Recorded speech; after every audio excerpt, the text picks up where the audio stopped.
Hello students. हम कर रहे थे पॉलिटिकल आइडियोलॉजी। आज हम करेंगे नेक्स्ट आइडियोलॉजी, यूटिलिटेरियनिज्म। यूटिलिटेरियनिज्म का मीनिंग क्या है? इसका मीनिंग क्या है कि जब भी हम कोई एक्शन करते हैं, ह्यूमन बिहेवियर है, कोई भी एक्शन करता है, जो कोई भी काम करता है, वो क्यों करता है? क्योंकि उसको उस एक्शन से खुशी होती है। इसीलिए हम क्या कह रहे हैं कि जब भी कोई ह्यूमन कोई एक्शन करेगा, उस एक्शन से उसको क्या मिलेगा? हैप्पीनेस मिलेगी, खुशी मिलेगी।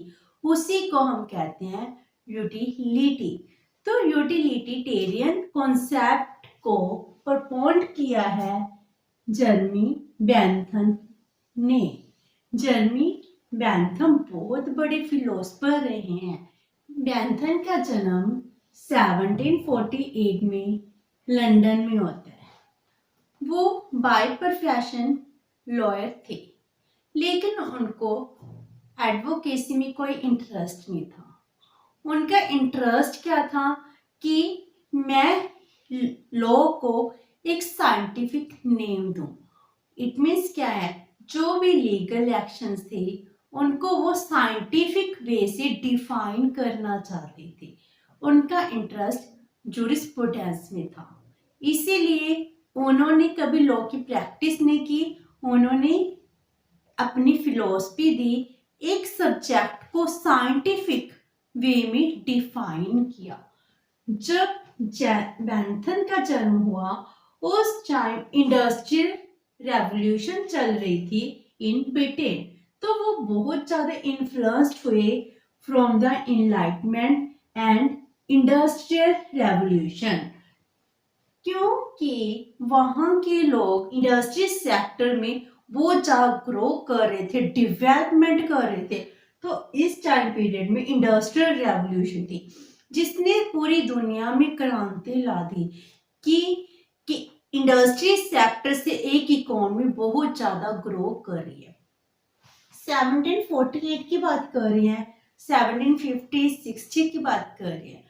एक वो टाइम पीरियड जब तक हम समझते थे एग्रीकल्चर ही मेन सेक्टर है। एग्रीकल्चर के बाद सेकंड सेक्टर कौन सा डेवलप हुआ? Industry sector. तो इंडस्ट्री सेक्टर की ग्रोथ, जिसमें एम्प्लॉयमेंट अपॉर्चुनिटीज बहुत ज्यादा इंक्रीज हो गई, इनकम बहुत ज्यादा इंक्रीज हो गई। तो इन्होंने देखा इंडस्ट्री सेक्टर की ग्रोथ से इकोनॉमी बहुत ज्यादा हाई चल रही है, अपवर्ड जा रही है, इकोनॉमिक ग्रोथ हो रही है। तो वो इन सब चीजों से बहुत ज्यादा इफेक्ट होते हैं। तो उन्होंने सोचा ठीक है जी, सब कुछ रेवोल्यूशन चल रही है, अच्छी बात है, लेकिन इसके साइड बाय साइड कुछ और भी चल रहा था। क्या था? ड्रॉबैक्स। हर एक चीज के फेवर के अपवर्ड जाते हैं तो कुछ ना कुछ ड्रॉबैक्स भी होते हैं। तो उस टाइम क्या ड्रॉबैक थी कि रिफॉर्म्स लाने की जरूरत थी, लॉ में भी एंड पॉलिटिक्स में भी। तो इन्होंने क्या सोचा, मैं लीगल ग्राउंड्स पर एंड पॉलिटिकल ग्राउंड्स पर रिफॉर्म लेकर आऊं। सो इन्होंने इन चीज पर ज्यादा फोकस किया। वो legal aspect and political aspect पर बहुत ज्यादा फोकस कर रहे थे, इन चीजों में रिफॉर्म लाने की कोशिश कर रहे थे। बेंथम बहुत ज्यादा लिखते थे। उन्होंने बहुत सारे नोट्स लिखे, डॉक्यूमेंट्स लिखे, लेकिन उन्होंने खुद अपने आप डॉक्यूमेंट्स को कभी बुक में नहीं लिखा, एक सिस्टमाइज वे में नहीं लिखा। इसीलिए उनके जितने भी डॉक्यूमेंट्स थे उनको कंपाइल करके 2 बुक्स बना ली गई। फर्स्ट है the fragments of government, number 2 introduction to the principle of morals and legislation, means legal and political in reforms की वो बात कर रही है। तो इन 2 बुक्स में क्या मिल रहे हैं? बेंथम की view regarding legal and political reforms. अब इन्होंने क्या कॉन्सेप्ट दिया, इन्होंने कहा कि हर एक इंसान है, हम रिफॉर्म की बात कर रहे हैं क्योंकि हर एक इंसान क्यों वो काम कर रहा है उसका रीजन होता है। उसका रीजन क्या है कि ह्यूमन एक ऐसा एनिमल है जो हमेशा अपने लिए खुशी ढूंढता है। He is a pleasure seeking and pain avoiding animal. Human क्या है? Pleasure seeking and pain avoiding animal, जिसमें वो चाहता है कि उसे कोई दुख ना हो, वो वही काम करेगा जिससे उसको दुख कम हो जाए और खुशी ज्यादा हो जाए। इसीलिए उनके कॉन्सेप्ट को क्या कहा जाता है? Pleasure pain concept. क्योंकि बेंथम ही है जिन्होंने इस कॉन्सेप्ट को जन्म दिया था। इसी कॉन्सेप्ट से ही यूटिलिटेरियनिज्म का जन्म होता है। बेंथम को ही यूटिलिटेरियनिज्म का फादर माना जाता है। इन्होंने इस कॉन्सेप्ट को जन्म दिया। तो इन्होंने जो यूटिलिटेरियनिज्म के कॉन्सेप्ट को डेवलप किया है, ये प्रिंसिपल है क्या? इसमें ये यूटिलिटी से बना है। यूटिलिटी इकोनॉमिक्स में मीन क्या होता है यूटिलिटी का?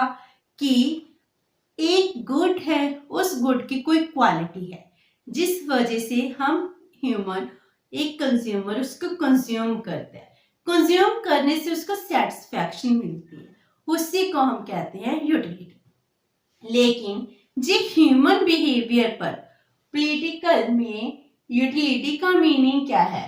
ही सेड इट मीन्स क्या है? The property in any object, किसी भी ऑब्जेक्ट की वो प्रॉपर्टी वो quality whereby it tends to produce benefit advantage pleasure good और हैप्पीनेस, जिस वजह से वो गुड हमें कोई बेनिफिट दे रही है, कोई एडवांटेज दे रही है, हमें खुशी दे रही है, हमारे लिए अच्छी है या फिर हमें खुशी दे रही है, उसी को हम यूटिलिटी कहेंगे। तो यूटिलिटेरियन का मीनिंग क्या हो गया कि ह्यूमन के वो एक्शंस जिस वजह से उसको खुशी मिलती है या दुख होता है, उसी को यूटिलिटेरियनिज्म कहते हैं। बेंथम मान रहे हैं कि एक इंसान अपने लिए हैप्पीनेस ढूंढ रहा है, तो यूटिलिटेरियनिज्म क्या देख रही है? Greatest happiness of greatest number, mean ज्यादा से ज्यादा लोग खुश हों, जो इस काम से सभी लोग खुश होंगे, ज्यादा नंबर्स ऑफ पीपल खुश होंगे, उसी से यूटिलिटी मिलेगी। वो वही काम करना चाहिए देश की सरकारों को जिससे ग्रेटेस्ट नंबर खुश हों। क्योंकि बेंथम मान रहे हैं नेचर है, नेचर ने एक इंसान को दो ग्राउंड्स में डिवाइड कर रखा है। कौन से? Pleasure seeking and pain avoiding. एक नेचर भी इंसान को खुशी देती है या दुख देता है। हर एक इंसान यही चाहता है कि उसके दुख दूर हो जाए और खुशी ज्यादा इंक्रीज हो जाए। इसीलिए एक पॉलिटिकल रिफॉर्म की वजह से क्या कह सकते हैं? अगर ज्यादा नंबर ऑफ पीपल खुश होंगे तो ज्यादा यूटिलिटी मिलेगी।